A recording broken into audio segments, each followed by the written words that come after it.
Roma Wines, R-O-M-A, Roma Wines present Suspense. Tonight, Roma Wines bring you Robert Taylor in The House in Cypress Canyon, a suspense play produced, edited, and directed for Roma Wines by William Spear. Suspense, radio's outstanding theater of thrills, is presented for your enjoyment by Roma Wines. That's R-O-M-A, Roma Wines. Those better-tasting California wines enjoyed by more Americans than any other wine. For friendly entertaining, for delightful dining. Yes, right now, a glassful would be very pleasant, as Roma Wines bring you Robert Taylor, star of Metro-Goldwyn-Mayer's Undercurrent, in a remarkable tale of suspense.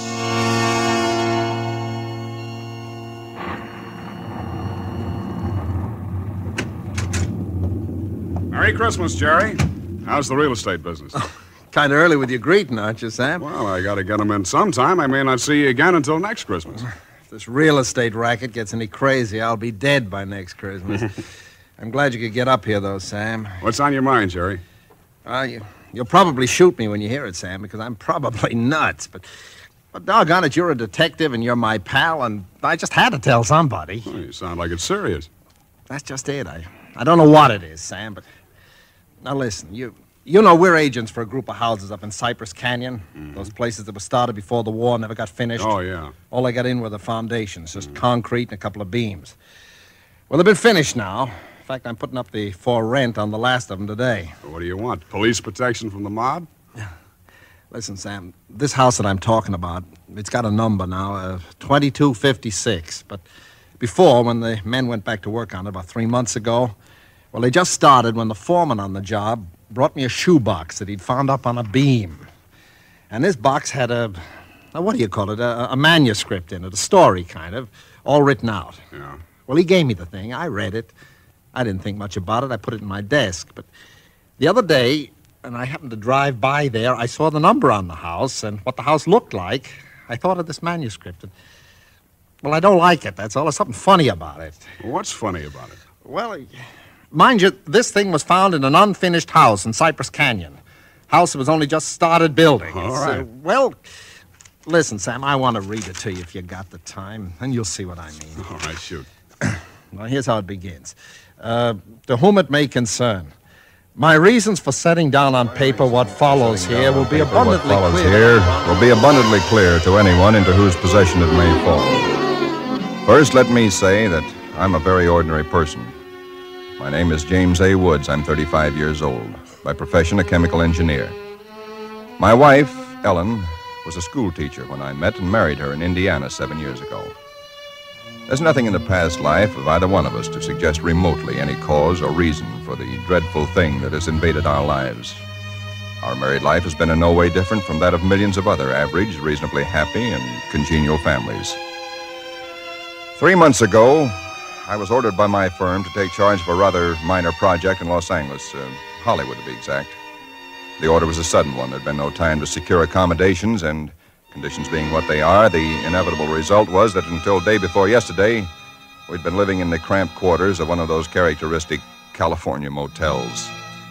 Needless to say, most of our spare time had been devoted to a search for something more permanent and comfortable, but the fruits of these efforts had been, financially and in every other way, a geometrical progression of discouragement. Until last Saturday afternoon, only 4 days before Christmas. We were driving into town on our way to a movie when Ellen saw it. Jim, look.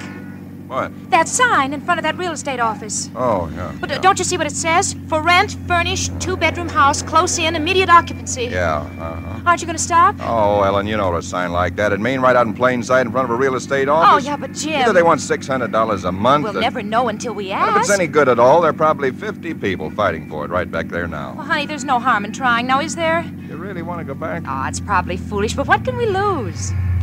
Okay. Oh, darling, come on, cheer up. How do you know? Maybe our luck's changed. Maybe fate's going to give us a nice new house for a Christmas present.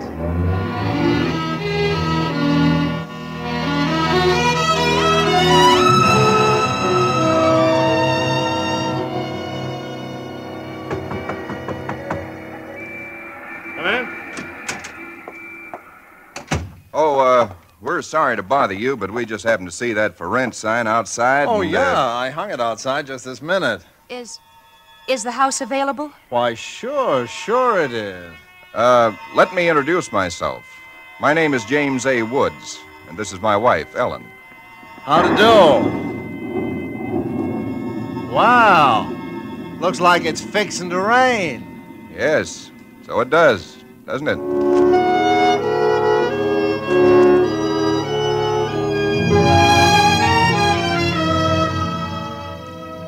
Well, it was one of those things. The real estate agent had just been authorized to rent the place by mail that morning, and he'd hardly had time to look at it himself and put up his sign when we drove up. It was just an ordinary little California house about halfway up Cypress Canyon, number 2256. Just an ordinary, undistinguished little house. The agent didn't know much about it. Construction on it had been stopped by the war, and it had just been completed and furnished lately. Been vacant while somebody's estate was being settled, and now it was owned by a bank in Sacramento. Of course, we didn't Got care this about key all in the that. mail along with the authorization to rent. Only one there is. Of course, you can have duplicates made. Yeah, seems to stick a little. Oh, no, there it is. Doesn't sound as though that door had ever been opened. Well, a little oil on the hinges will fix that all right. Oh, sure. Now, here's your living room. Furniture's a little dusty, of course. You gotta expect that. It's good furniture, though, you see? Benson Brothers. Yes, Now, over here's a little den. Paneled, you see? Radio, fireplace.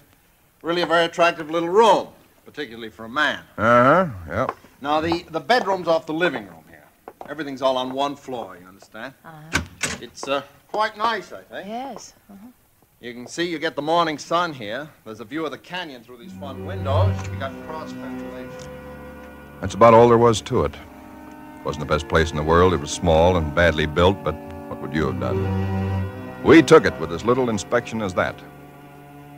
It was the Saturday before Christmas. And the very same evening, we were struggling up the steps from the road with suitcases and boxes and armloads of clothes and all the endless bric-a-brac that people collect and never know they have until they move. Ellen began unpacking, and I began moving things around and taking the worst of the pictures off the wall, doing all the little things that everybody does when they move into a new place and try to give it something of their own Don't be personality. such a sourpuss. You know, it's a roof over our heads for Christmas. That's more than we ever thought we'd get, isn't it? Now, what in the world are we going to do with those two pictures? Why don't we just leave them where they are? Jim, we can't. They're too awful. Well, all right, put them in the closet then. I can't. Both the closets are jammed full. No, I mean the other one in the little alcove off the den. At least there's a door there. I suppose it's a closet. I don't know. If that isn't a commentary on the housing problem, huh? A woman moving into a house without even knowing where all the closets are.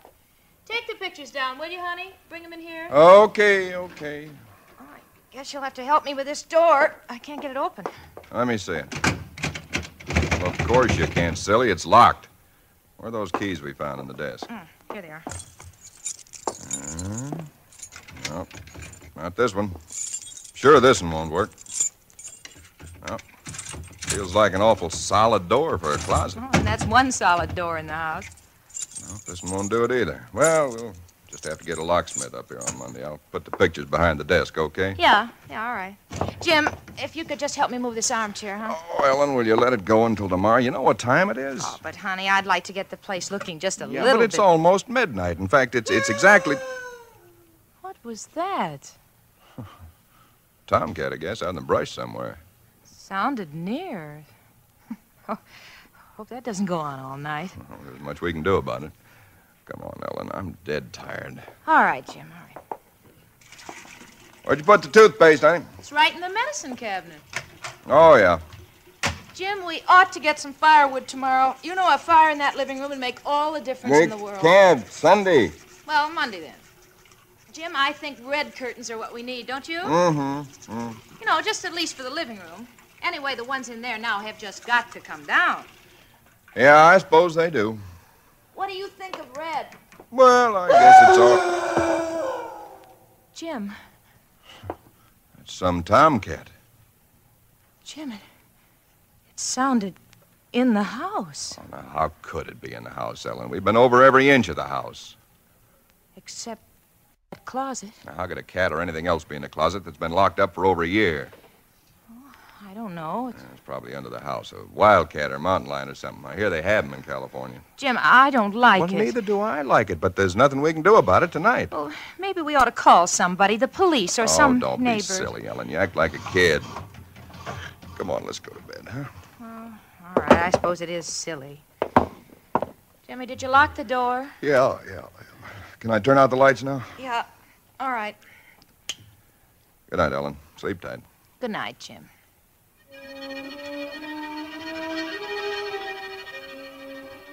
I don't know what time it was, perhaps an hour, or perhaps only a half hour later. My mind was in that hazy borderland between sleep and a dream that's still part of consciousness. Then I was awake. Ellen, are you all right? Yes. Did you have a nightmare or something? No. I heard it, too. Well, that didn't sound like any cat. Put on the light. Yeah. It seemed to be out there, Jim, in the house somewhere. I'm going to look into this. Jim, you be careful. Come on. Where's my shotgun? In the den, I think. Jim. What? There's something wet What? Wet? running from under the closet door. Sticky. Ellen, don't touch it. I had to. Jim, it's blood.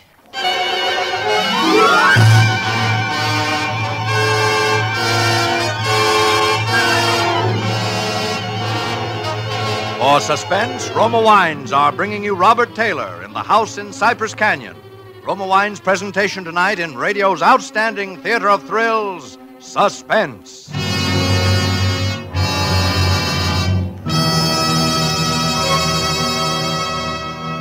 Between the acts of Suspense, this is Ken Niles for Roma Wines. These days before Christmas are busy ones indeed, yet smart hostesses everywhere find time for shopping and distinguished home entertaining later. The secret? Magnificent Grand Estate wines. Presented by Roma, America's greatest vintner, Grand Estate wines add distinction to your hospitality on a moment's notice. Make your holiday welcome, effortless, and in perfect taste. The brilliant clarity, full fragrance, and mellow taste of Grand Estate wines please discriminating people everywhere. For Grand Estate wines, limited bottlings by Roma, are born of choicest grapes, then patiently guided to superb taste richness by Roma vintner skill, necessary time, and America's finest winemaking resources. Delight your guests with Grand Estate California wines for entertaining, medium sherry, ruby port, or golden muscatel. For dining, Burgundy or Sauterne.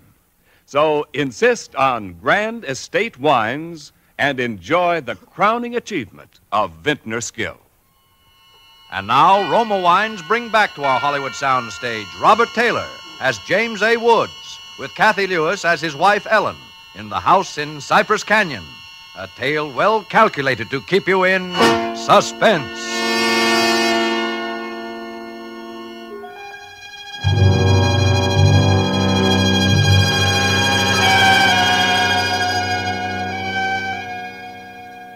It cannot be too difficult to understand from the foregoing why I've taken the pains to set down in writing the events related here.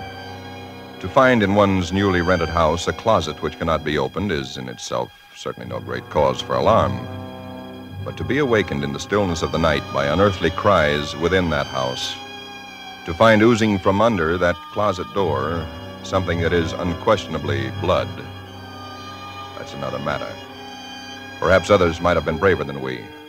Suffice it only to say that we got out of the house in something very close to a panic, and only returned when we had the moral support of two stalwart Los Angeles policemen. You just moved in here, you say? That's right, officer. You can see we're still unpacking. And the place has been empty right along before that? Yeah, I don't know much about that part of it. You could check all that with the real estate agent, though. Well, where is this closet? Oh, it's right in here, officer. And the blood is... Where? Where's the blood? Jim? Officer, I swear to you, there was blood on the floor less than an hour ago. I saw it. Uh-huh. It was running out from under that door. We heard that noise, and we got up, and then we saw it. The door was locked. Locked, huh? Oh, no, Well, it seems to be all right now. Hey, you folks aren't trying to be funny, are you? Isn't there anything in it? No, ma'am, there is not. Look, officer, we're reputable people. You can call my firm. They'll tell you all about me. There's nothing wrong with this closet. Walls are solid. No trapdoors. If you think I'm lying... I didn't say that, mister. Oh, you probably did hear some sort of a noise, and you got a little panicky, and, What about the blood? It got on my hand. It isn't there now, is it? Yes. Where? I feel it.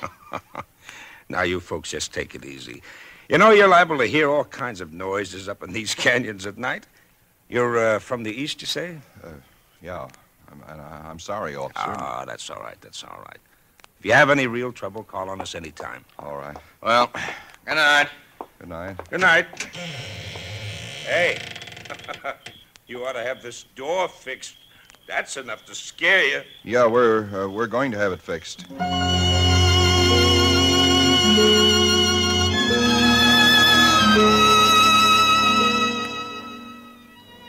We didn't say much about it after that. There wasn't much that could be said. The next day, I went down to a lot and bought a little Christmas tree and some trimmings, and we tried to pretend we were cheerful, but there was an uneasiness between us that had never been there before. Ellen seemed tired and listless. Several times during the day, I noticed her washing her hands with a brush, scrubbing the one that had touched the blood. That night, we each took a sleeping pill and went to bed.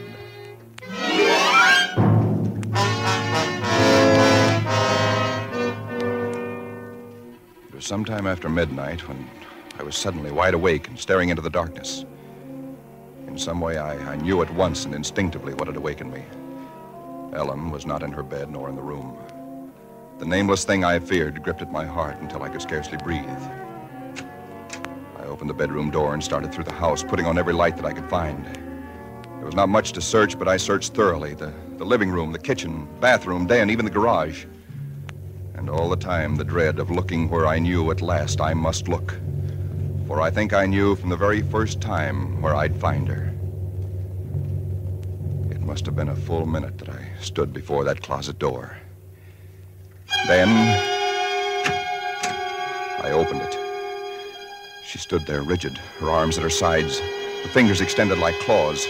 Her hair was over her face, her eyes stared out of it. Her lips were drawn back in a grin like an animal at bay. For a moment, I was frozen with the horror of it. I stretched out my hand.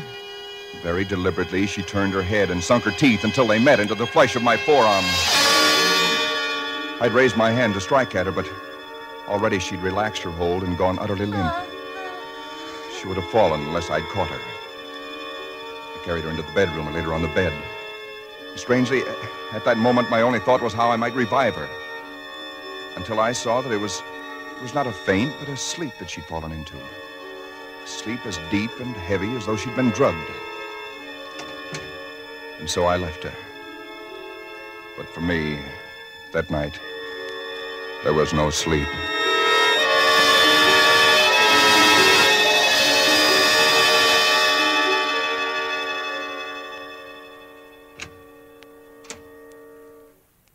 Jim? Yes, Ellen? What are you doing up so early? Oh, I got a little restless. I'd make some coffee. Oh. Oh. I had the most wonderful sleep. And I feel so rested. Do you? Mm-hmm. Jim. What? What's the matter with your arm? Oh, I just heard it.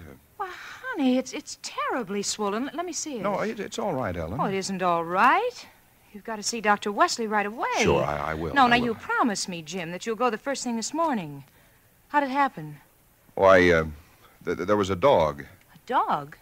Yeah, I heard him trying to chew through the screen door. I went out to chase him away, and he bit me. Well, you mean there's all that racket and I didn't even wake up? No, Ellen, you didn't even wake up.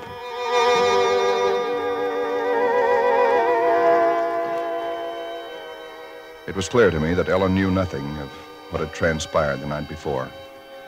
I went to my office that morning and made a pretense of going over routine business, if only to restore my mind to some semblance of calm by the sight and sound of common, familiar things. Pain in my arm had become a persistent, dull throbbing. I made a late appointment with Dr. Wesley. He treated my arm with something of an arched eyebrow, and he said, Well, I've never seen anything quite like it before. That is such a rapid onset of infection.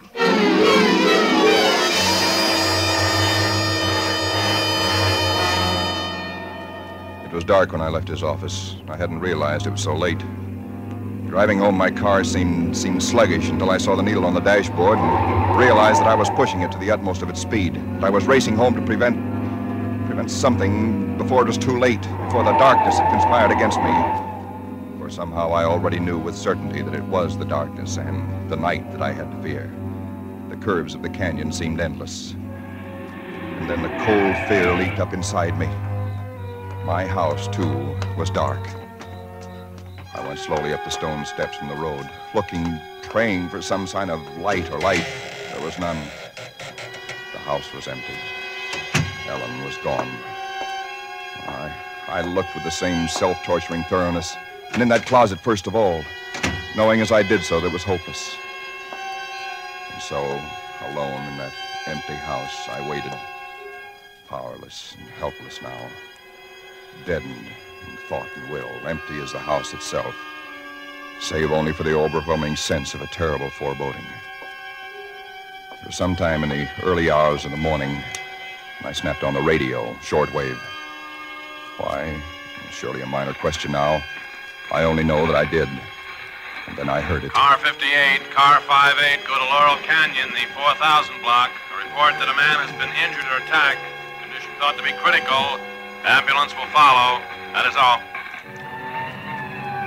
I was there almost before the police, edging my way through the little crowd, staring down at the man lying there in his white uniform under the streetlight. Yeah, the milkman, poor guy. I heard him scream, but when I got here, he was just like this. There's nothing around at all. Stand back. Please stand back. Well, you again. I heard it on the radio. I lived just down the road. Yeah, I remember. What happened? Well, take a look. Maybe you can tell us. He was dead. And he was lying on his back. And his throat had been torn out, as though by the fangs of some wild animal.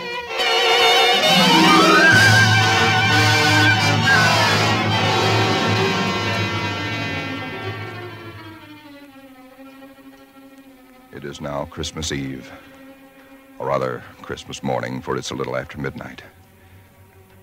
I've been waiting here in the stillness of this empty house for nearly 24 hours, waiting for the end. Already once tonight I've heard that dreadful wailing cry somewhere in the hills. I've nailed up the closet door, but that I know is childish and useless. My arm is horribly swollen and turning black, but that's nothing. It's another end that I foresee, as surely as other men foresee the rising of the sun.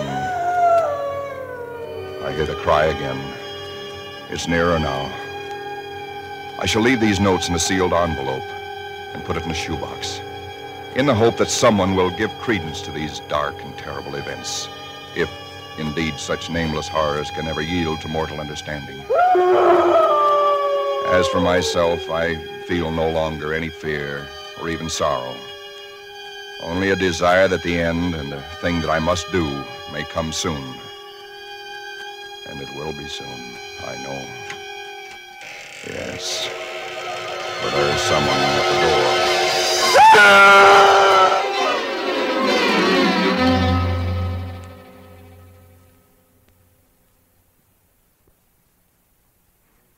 Someone at the door. Well, what do you make of it, Sam?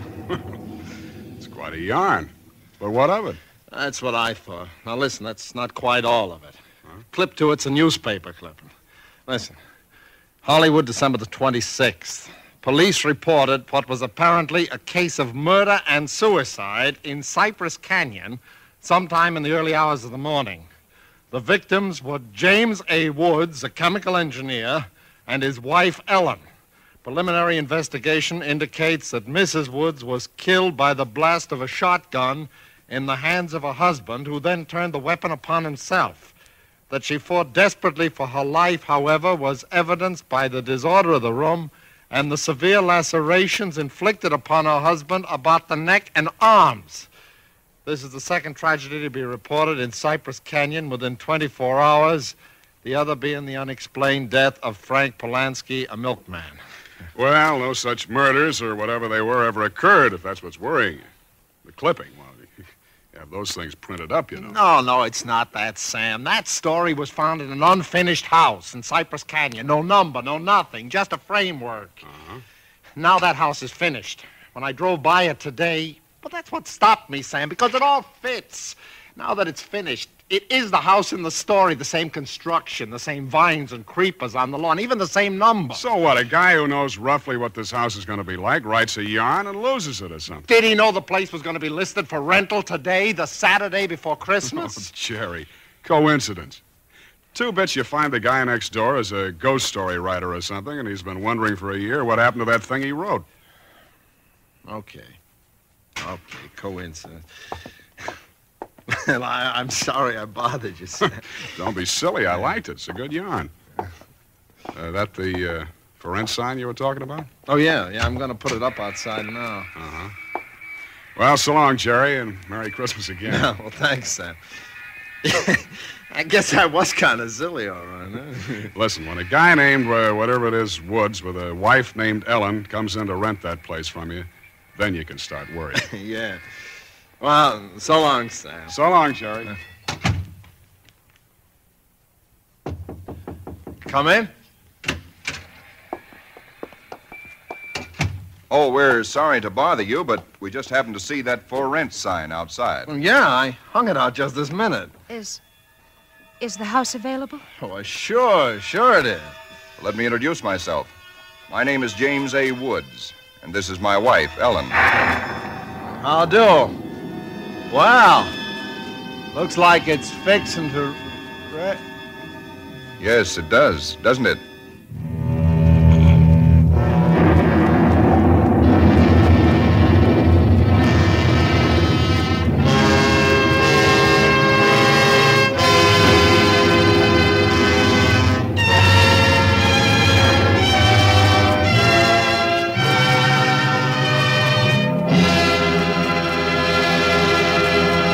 Suspense. Presented by Roma Wines, R-O-M-A, Roma Wines, selected for your pleasure from the world's greatest reserves of fine wines. Tonight's show marks the third birthday of Suspense on the air, and this is Ken Niles asking our star of the evening, Robert Taylor, to help us celebrate. Why didn't you tell me before, Ken? If I'd only known, I'd have baked a cake. Well, Bob, all Suspense parties are surprise parties. As an old hand on Suspense, you know that in our plays, the tables are usually turned on the star. So tonight, although it's our birthday, we're going to give you a present. Here it is, a gift basket of Grand Estate California wines from Roma, America's greatest vintner, to our distinguished anniversary guest, Robert Taylor. Thanks, Ken. You turn a nice table. And you can set a nice table with Grand Estate Burgundy in your basket, Bob. For Grand Estate Burgundy means rare dining pleasure. Adds memorable distinction to holiday dinner. Even everyday meals are outstanding in taste when Grand Estate Burgundy is served. Yes, all Grand Estate wines presented by Roma are limited bottlings of outstanding taste excellence. That I know about Grand Estate wines, Ken. But did you know that for Grand Estate wines, Roma selects only the choicest grapes? Then the ancient skill of Roma master vintners, necessary time, and America's finest winemaking resources guide the cuvée of this grape treasure to rich taste luxury. That's why discriminating wine users everywhere look to Grand Estate wines as the crowning achievement of vintner skill. Reason enough. And now, Ken, who's all set to star on Suspense next Thursday? It's that very wonderful actress and wonderful girl, Miss Susan Peters. Susan will appear as a young lady in straitened circumstances who finds herself mistaken for a very rich young lady and who is forced into continuing the deception with murder as a result. I'll certainly make it a point to listen. And before I go, I'd like to thank this really great company of actors who have played with me tonight, and particularly Kathy Lewis, who played Ellen. Thank you, Bob. Tonight's original Suspense play was written by Robert L. Richards. Next Thursday, same time, you will hear Miss Susan Peters as star of Suspense.